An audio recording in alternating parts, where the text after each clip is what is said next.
Good morning, all of you. In today's session, we are going to start with CSIR NET JRF Chemical Science, December 2016, Part C, Series 6. Earlier, we completed June 2016, 2017, 18, 19, 20 question papers. All these are available in the channel called World of Competitive Chemistry. So all the sessions of 17, 18, 19, 20 have been completed. And this is the December 2016 Part C question papers. Series 6, we are going to cover 10 questions of this Chemical Science CSIR NET JRF question paper. Let us discuss about this series. Here, Series 6 consists of question number 121 to 130 of CSIR NET JRF Chemical Science December 2016 Part C question paper. Right? This kind of previous year question paper discussion will help you for further preparation towards any competitive exam and entrance examinations as well. Let us discuss about question number 121. This is a part of physical history. A constant of motion of hydrogen atom in the presence of spin-orbit coupling is, right? So constant of motion hydrogen in the presence of spin-orbit coupling. When spin-orbit coupling was taken, this is the consideration. This is a concept which is developed by the scientist called Russell-Sanders, right? So this is called Russell-Sanders spin-orbit coupling system, where spin denoted with S, orbit denoted with L. So angular momentum and spin quantum number. There is a combination of angular momentum quantum number denoted with L and spin quantum number denoted with S. So by coupling these two, there is a possibility of L plus S is possible, right? So that is called a Russell-Sanders concept, which is provided in order to explain about spin orbit concept, coupling concept, right? For question number 121, option number 3 is the correct answer. Let us move on to question number 122. The orbital degeneracy of level of one electron atomic system Z is equal to 5 and energy is equal to minus 13.6 electron volts is. So what we have to predict? Orbital degeneracy of one electron system. Orbital degeneracy should be predicted. For that purpose, we have the formula. So En is equal to minus 13.6 Z square by N square. This will be the superscript, and here also N square will be there, right? Here energy term is provided as minus 13.6 into Z square by N square, where En denotes energy, Z denotes charge, and N denotes degeneracy. What we are expecting, orbital degeneracy needed to be predicted, right? So here Z is given as 5, N is also considered as 5.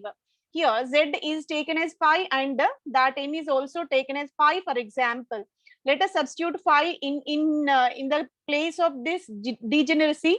Then what will be the energy? If that is matching with the energy whatever provided in the problem, then it will become that energy orbital degeneracy. This is called what we can say. So what we can say, we are picking all the options from the given solutions. From that we are taking, and if it is possible to fit or not, right? Trial and error process. Okay, so let us see. En is equal to minus 13.6.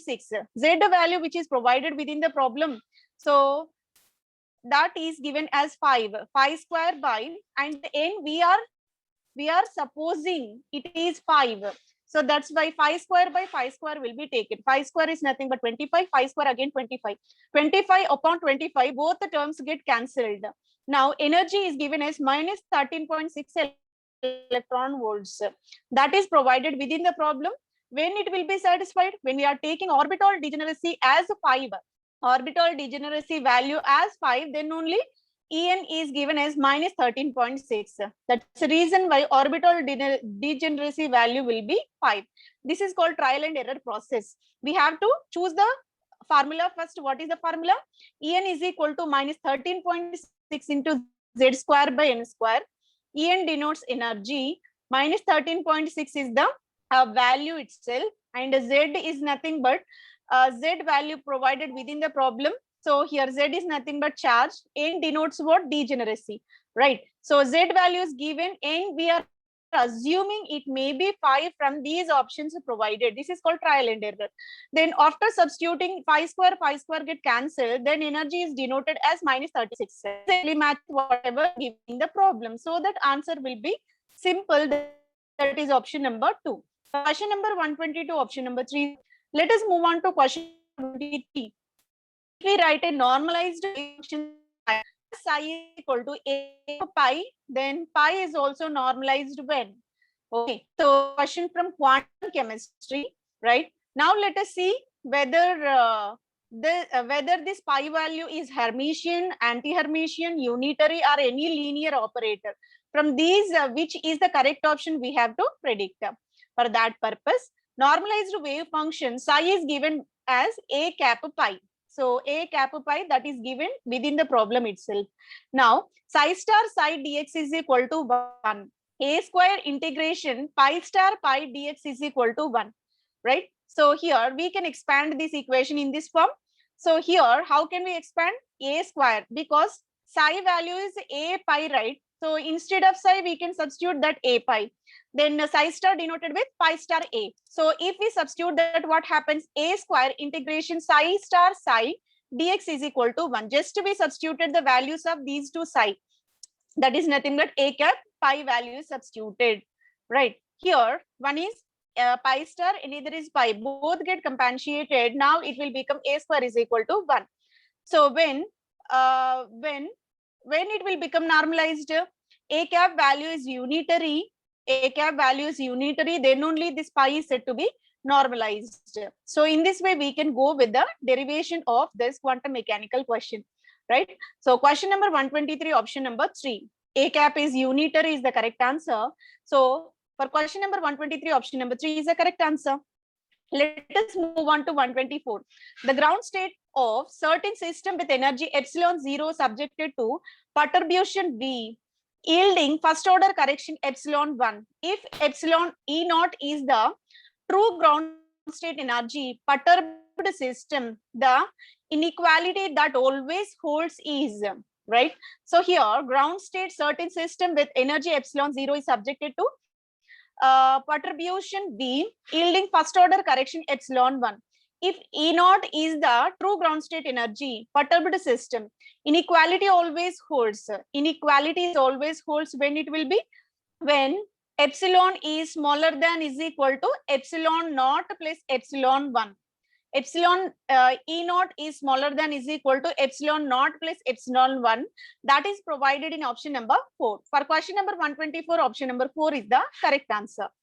Let us move on to question number 125. The spatial part of excited state B to the power 3, this sigma Angerine plus of hydrogen molecule is proportional to 1 sigma G1, 1 sigma G2 minus 1 sigma G2, 1 sigma U1 using linear combination of atomic orbital, molecular orbital expansion, 1 sigma Gerard and 1 sigma Angerade.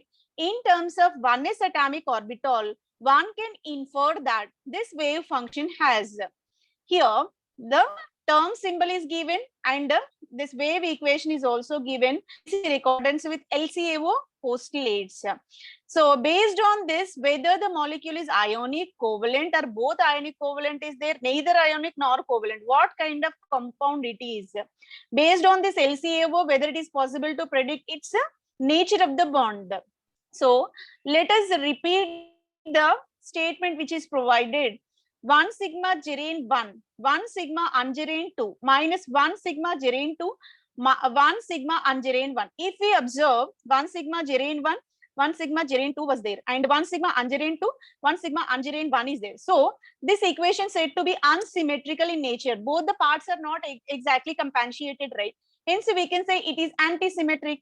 And there is a fundamental principle that if molecule is symmetric, that's said to be ionic in nature. If molecule is anti-symmetric, we can predict that the molecule is covalent in nature.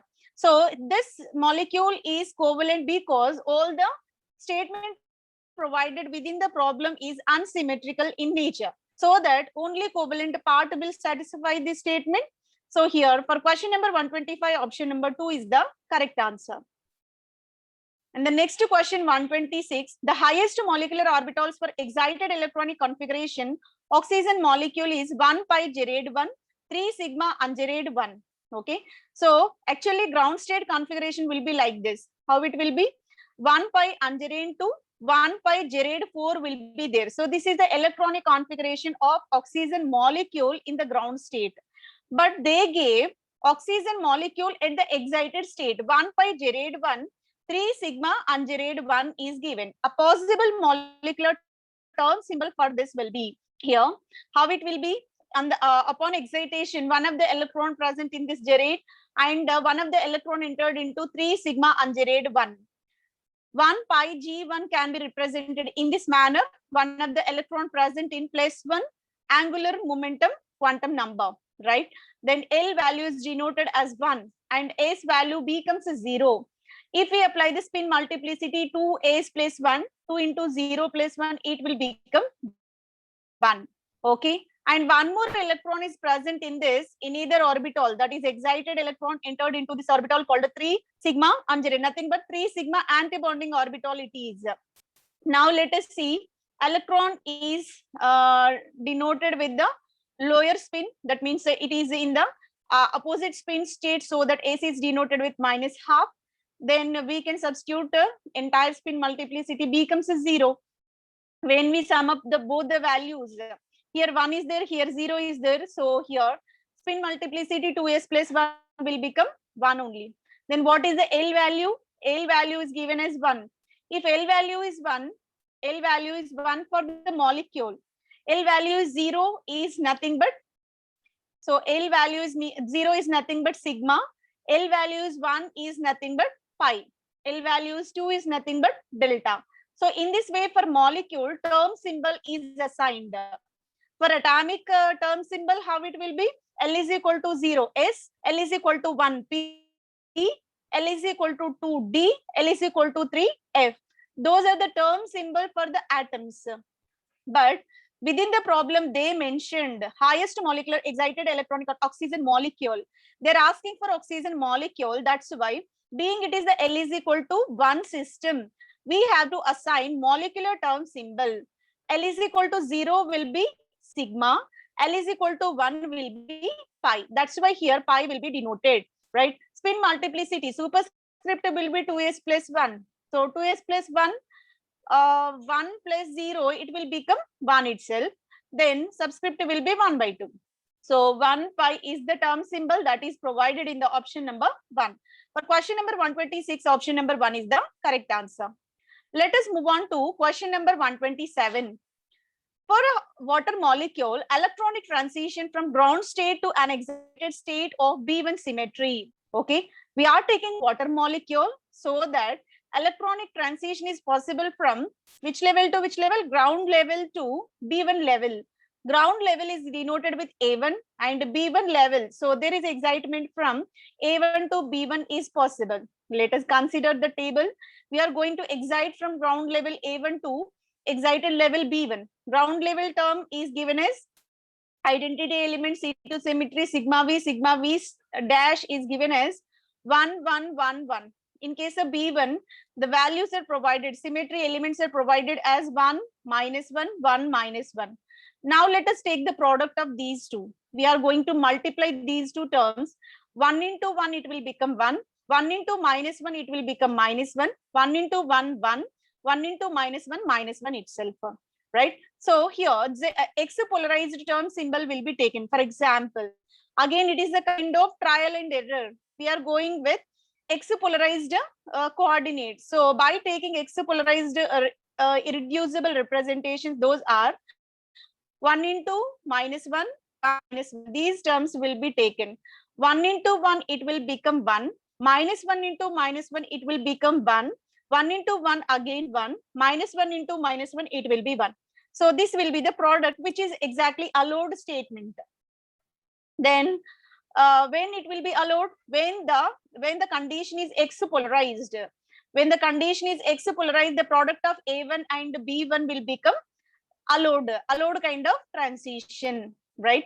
So now it will be allowed when X polarization is added to that one. So that is provided in option number 2. So for question number 127, option number 2 is the correct answer. Let us move on to question number 128. The pair of symmetry point groups that are associated with only polar molecules. Okay, C2B denotes what? The molecule of water. Water molecule being it is polar, C2B will be applicable. D infinitive H is not applicable to polar molecule. This is the symmetry element of non-polar. C3V is the point group of ammonia. So being it is polar, it is applicable. C2H again, it is not applicable to polar molecule. This is non-polar molecule. D2H is non-polar. TD is also non-polar. Both non-polar will be there in option number 3. When we go with option number 4, C2B is water. C infinitive V is nothing but HCl molecule. So water is polar. C infinitive V also, HCl also polar. That's why this is the combination where symmetry elements of polar molecules. Let us discuss in detail. First, what is polar molecule? The molecule which is associated with dipole means one positive and either negative charge when present within the molecule, that is said to be a polar molecule. If you are taking water, the water can be ionized in this manner. H positive, oxygen negative, H positive. This is the kind of polarization. That means ionization is possible. Partial ionization is possible. Now, in case of water molecule, you can find the polarity. Now we have to predict what is the symmetry element present in this. In order to get that, we are taking bent molecule of water subjected to rotation, right? So upon rotation of 180 degrees, it get reflection mirror so that it contains C2 axis of symmetry, and if XY plane, that means horizontal plane of symmetry is there, and even vertical plane of symmetry is also there. So here C2 is there, vertical plane of symmetry is there, so that there is a possibility of C2B symmetry. C2B symmetry is present within the water molecule. Now let us move on to another molecule called HCl, hydrochloric acid. When HCl was taken, whether it is polar or non-polar, being it is covalent, it should be non-polar. Covalent molecules most probably non-polar, right? But there is a possibility of polarity, means a slight extent of dipoles will be generated because of electronegativity difference between hydrogen and chlorine, right? Hydrogen attains partial positive and chlorine will contribute partial negative charge because electrons, bonded electrons slightly migrated towards chlorine. That's the reason why partial negative attributed by chlorine, partial positive charge denoted with hydrogen. So that's the reason why we can say it is clearly polar molecule. Now, in this molecule, there is a possibility of C infinity. Infinite times we can rotate this bond. So infinite times that axis will be rotated so that identical molecules will be generated. And here, V symmetry, that means sigma V, sigma vertical plane is also available within the molecule, so that identity is a common element for all molecules, whether it is symmetry, allowed or not allowed, a identity element is present for all compounds. So here for this molecule, C infinitive is one of the symmetry element and sigma vertical plane is another element. So we combine these two so that it will become C infinitive V. So the molecules examples for this infinity V are hydrochloric acid, carbonyl, isocyanate group, thiocyanate, HCN, HCCH, that means triple bond, the estylenic bond. All these are the part of C infinity V. So among all, we are taking this HCl molecule being it is polar, so that it is corresponding this C infinity V symmetry point group, right? So here C2B and C infinity V, C2B corresponding water, C infinity V corresponding HCl, being both are polar, these symmetry elements is the right combination. So for question number 128, option number 4 is the correct answer. Let us move on to question number 129. The rotational constant and the fundamental vibrational frequency of hydrobromic acid are respectively 10 and 2000. The corresponding values of DBR, deuterated hydrobromic acid, approximately are, right? So when HBr was taken, its rotational constant and fundamental frequency was given. If we are replacing H with a D, that means its isotope. So for DBr, we have to predict what is rotational constant, what is the fundamental vibrational frequency. Both will be predicted. For that purpose, we have the empirical formula. So here rotational constant denoted with B, and M is nothing but molar mass. Now the formula will be B dBr by B HBr is equal to M HBr by M dBr. B dBr by B HBr is equal to M HBr by M dBr. So M HBr is nothing but M HBr. How to predict M HBr? Here we have one hydrogen, one bromine. Hydrogen atomic mass will be 1. Bromine atomic mass will be 79. That means we have to take the product of these two. 1 into 78 by 1 plus 79. 1 into 79 by 1 plus 79. Nothing but 79 by 80. Now let us predict for DBr, deuterated hydrobromic acid. M DBr is equal to product of atomic masses by sum of atomic masses. Product of atomic masses, how can we denote? D denotes what? Atomic mass will be 2 into bromine will be 79 by DBr will be taken as 80. 81 actually, 2 plus 79 it will be 81. Approximately we can take round figure, right? 2 into 79 by 80 it will be 158 by 80. So this is for MDBr for DBr molecule. Now let us take the ratio of these two. So because within the problem we have to give MHBr by MDBr, right? That's why MHBr by MDBr is equal to HBr. What is the value? 79 by 80. Then by MDBr is equal to 158 by 80. Denominator to denominator, what it will done? So it will become, it will go up and the equation can be represented as 79 by 80 into 80 by 79. So 80 denominator, 80 numerator both get compensated. Now the equation will become 79 by 158. 79 by 158, almost double quantity. So that 79 twos will be 158. 1 by 2 is the ratio of MHBr by MDBr. Now let us apply the formula.